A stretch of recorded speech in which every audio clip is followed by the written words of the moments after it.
Less than 1,000 pesos kada session ang iyong magagastos kapag ikaw ay nagpa-milk bath sa isang spa. Ngunit kung gusto mong makatipid, maaari mo itong gawin sa bahay. Gaya ni Jenna Almansor. Mahigit 2 taon na niyang ginagawa ito. Well, it started when I was young. My mom, pinapainom niya kami ng gatas. But the thing is, ayoko ng lasa ng gatas. And later on, medyo tumanda-tanda na ako. At naisip ko, sabi ko, ipaligo ko na lang kaya. Siguro mga 3 times a week or so. I use mga 5 containers. And with the milk bath, hindi siya masyadong, kasi kung plain gatas lang malagkit, it really works for me. O di ba powers ng gatas ay talaga namang pambihira? Di lang ito inuming pampalakas. Sa buhok ay mainam, pampakinis ng kutis. Flawless na flawless. Tingnan, ang ganda. Yan. Sa aming pagbabalik, alamin kung ano ang sakit na kung tawagin ay psoriasis. Sa pagpapatuloy ng Mel and Joey. Ngayong Lunes, 80 milyong katao sa buong mundo nataglay ang sakit na psoriasis. Kadalasan ito ay makikita daw sa siko, sa tuhod, likod, at kung saan-saang parte pa ng katawan. Kaya naman minabuti namin bigyan pansin ang sakit na ito upang mas maintindihan natin ang karamdamang kung tawagin ay psoriasis o psoriasis. Let's watch this. Babala, ang mga sumusunod na tagpo ay maaaring di nyo maibigan at posibleng ikawala ng inyong gana, pasintabi sa mga naghahapunan. Isa raw sa mga pamantayan ng kagandahan ay ang pagkakaroon ng makinis na balat. Pero paano na kung ang balat mo ay namumula, nagbubutlig-butlig, nangangaliskis? Paano kung ikaw ay biktima ng sakit na kung tawagin ay psoriasis? Ang psoriasis is a chronic skin condition. Maaaring ma-involve ang mga joints. Kadalasan sa anit ito nag-uumpisa. Ayon sa pag-aaral, mas malaki ang posibilidad na maaaring hereditary ang sanhi ng kondisyong ito. Marami sa mga pasyente walang maalalang kamag-anak na meron, pero meron talagang link sa genes. Mabilis ang reproduction ng skin cells ng taong may psoriasis. Ito ang dahilan upang magkaroon ng mga sugat at pangangaliskis ng balat ang isang may psoriasis. Stress ang kadalasang nagiging trigger factor upang lalong lumala ang psoriasis ng pasyente. Maaring mapagkamalan siyang balakubak na mahirap gamutin. May mga lugar na yun nga madaling apektuhan ng psoriasis sa siko, sa tuhod, mas kikili-kili, mas kisingit, pwedeng magkaroon ng psoriasis. Definitely na, hindi siya nakakahawa. Kahit sino daw ay pwedeng magkaroon ng psoriasis. At ang sino mang tamaan ito, siguradong mahihirapang tanggapin ang kanyang kondisyon. Unfortunately, ang sakit ng psoriasis walang permanent na gamutan. Katulad ng diabetes. No? Lifetime na yan. Tanging mga gamot lang upang maibsan ang sobrang pangangati nito at makontrol ang outbreak ng mga lesions o sugat. Nariyan ang topical, oral, hanggang sa pinaka-latest tulad ng photolaser therapy ang maaaring subukan. Hindi biro ang gastos ng isang pasyenteng may psoriasis. Sa pangangati, ang pinaka siguro cheapest na pwede yung mag-moisturize ka ng maigi.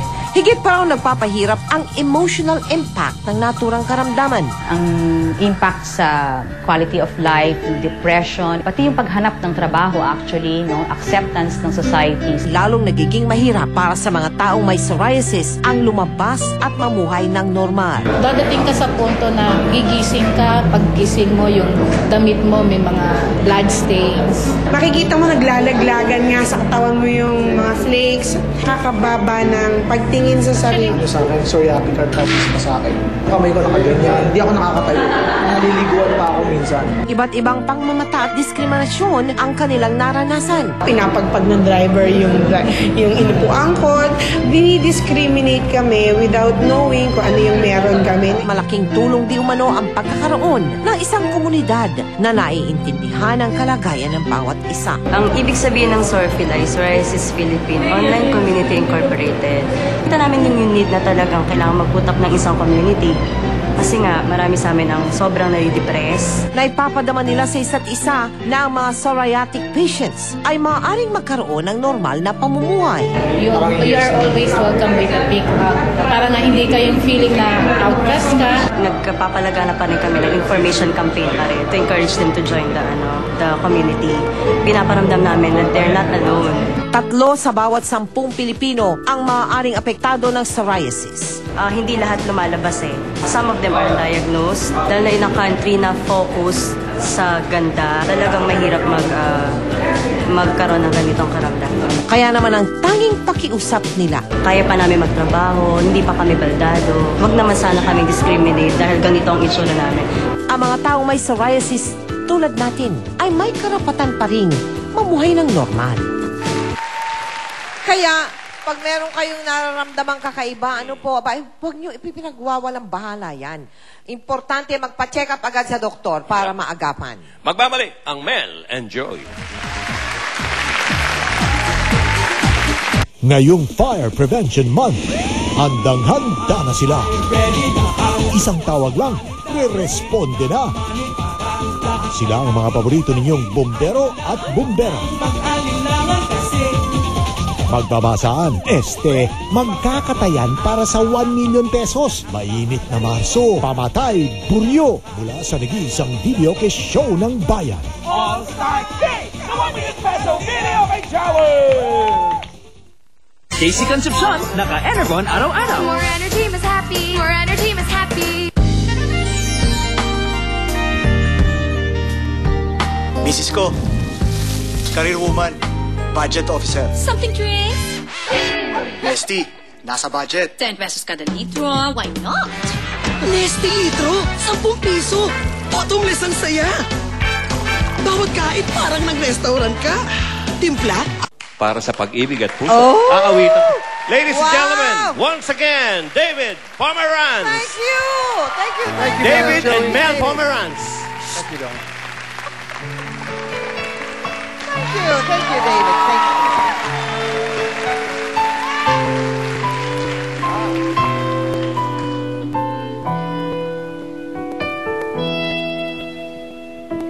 We're the king and queen of hearts. Hold me when the music starts. All my dreams come true when I dance with you. Promise me you're mine tonight. I won't wait in line tonight. While the lights are low, I'll never let you go. Oh yeah, yeah, yeah. Oh yeah, yeah.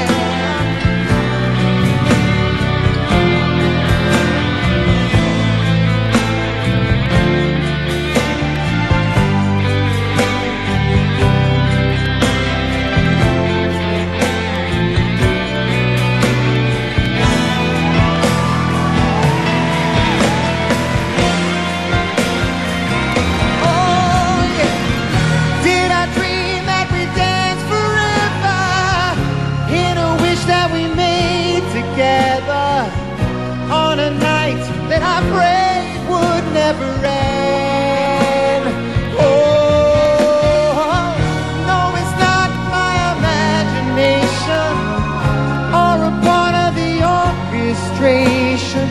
Love was here at the coronation.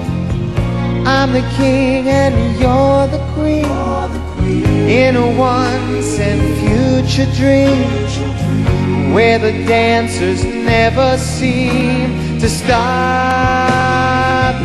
Oh yeah, did I dream that we danced forever, in a wish that we made together, on a night that I prayed would never end.